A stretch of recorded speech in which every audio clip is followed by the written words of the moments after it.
last name, employee date.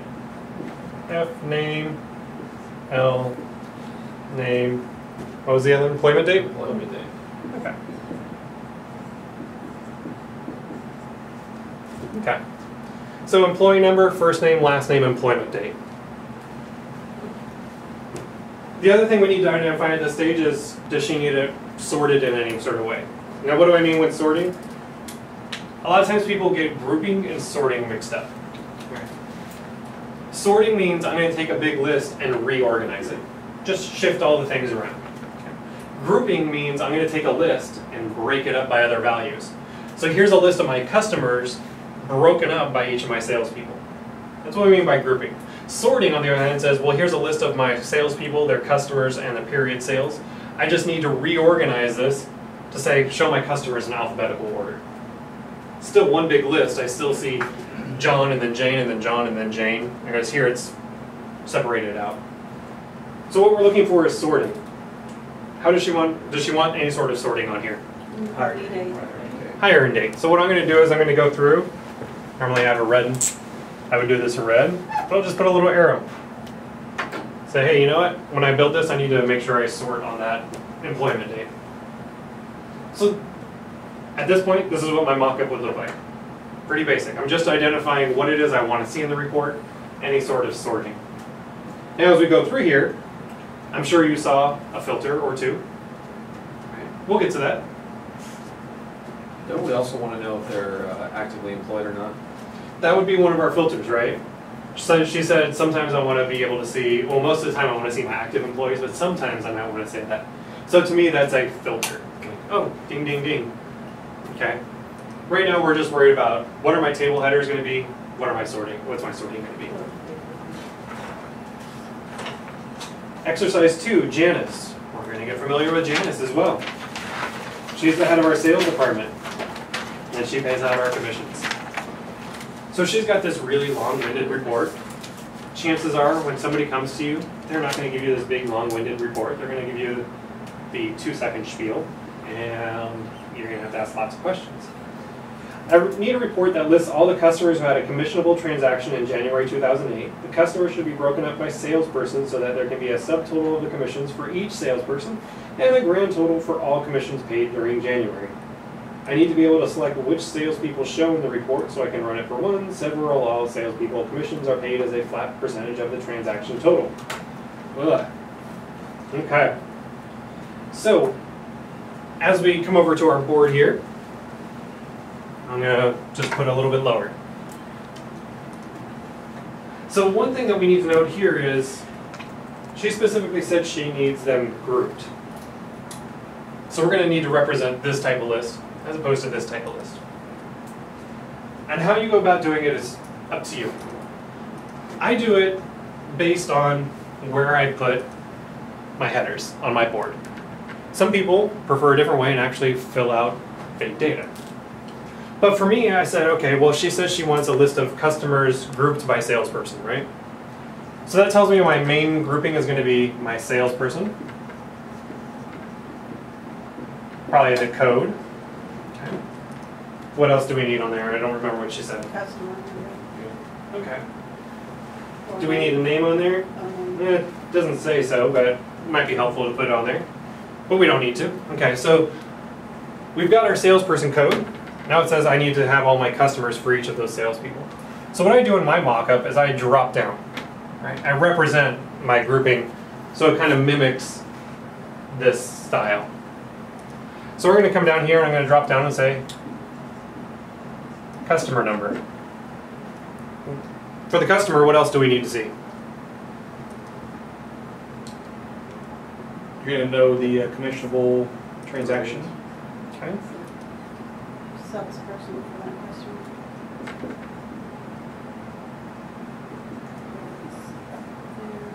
Okay. So let's see. So yeah, so we need to get the customer number. Again, it might be helpful to put the customer name in there, but she's not specifically requesting that. Right? Because here's my thing with this. Typically, the codes, the things that are unique to our entities, customers, vendors, salespeople, they're usually some sort of code or number, and they're harder to remember, right? Is it easier to remember code 432164229-6 or John Doe, right? I always joke that the only customer I would ever remember is 4390116, and that's because I'm from Southern California, and that's a Sublime reference. Or I might remember 8675309. What's that? From Sonic.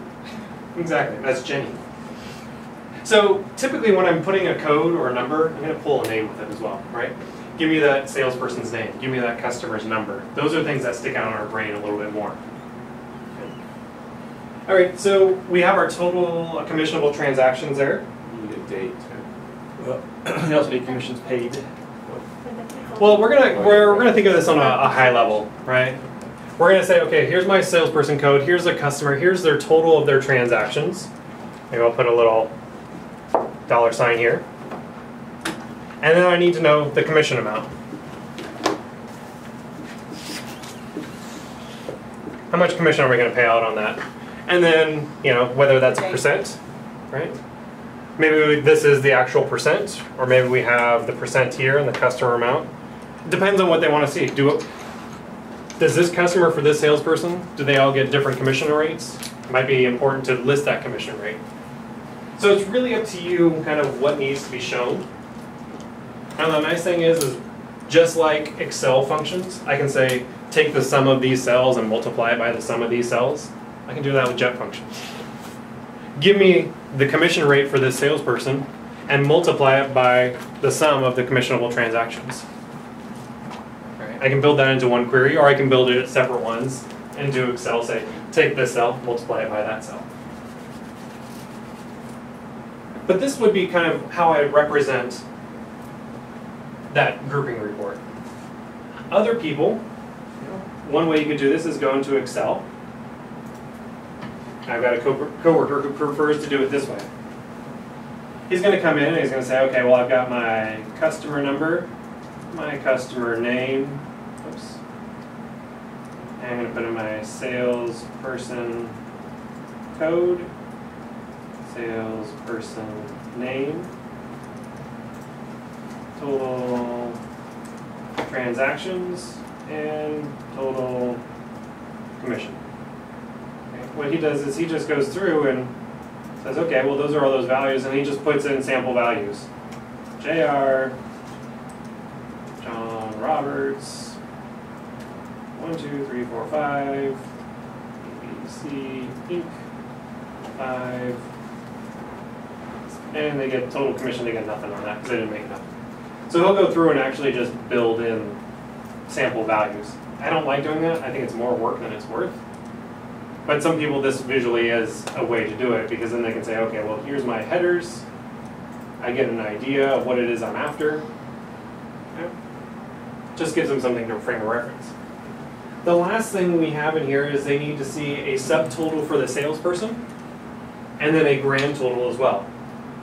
So again, for me, how I do it, okay. What's my commissionable transaction? What's the total of those? Here's the subtotal. Subtotal for that commission amount, and then report total.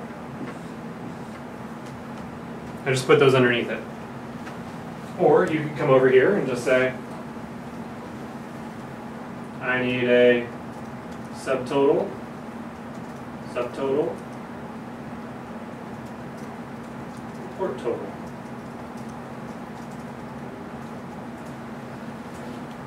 Either way, I'm referencing that, and I say, okay, well, this is kind of what the structure of my report's going to end up looking like, just expand it out and look much better. So you're going to find your style, however it is you want to do it. Some people prefer the hand-drawn, some people prefer to do it in Excel. It's totally up to you. And did we have any sort of sorting in there? No, but we have a date range. We have a date range, but that would be considered a filter, right? Because we need to say when we run this report, we need it for this specific date range.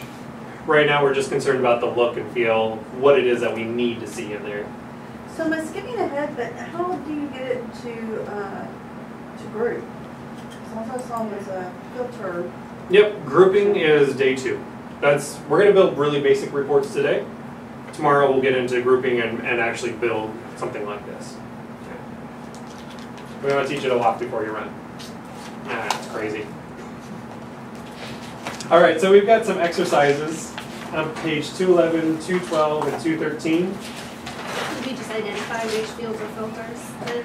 If you want to identify which ones are filters, we're not going to cover that. In fact, we're going to do that right after this. We're going to come back to these exact examples.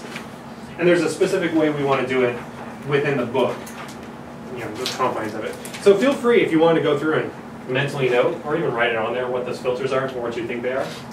But we'll come back to that in a sec. Right now, all we need are the headers that we want to have on our report, and any sort of sorting, any sort of totaling. Note those down.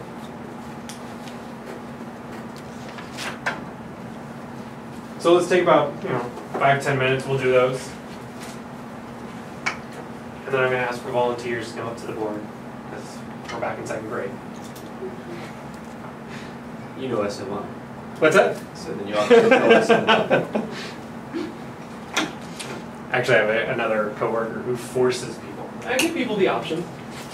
He will literally just call on you and be like, "You, up to the board." I'm like, okay, It's tough love. it is.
If you're not all done, that's totally fine. Kind of talk about them. Number one, do I have any volunteers to come up to the board and write theirs up there?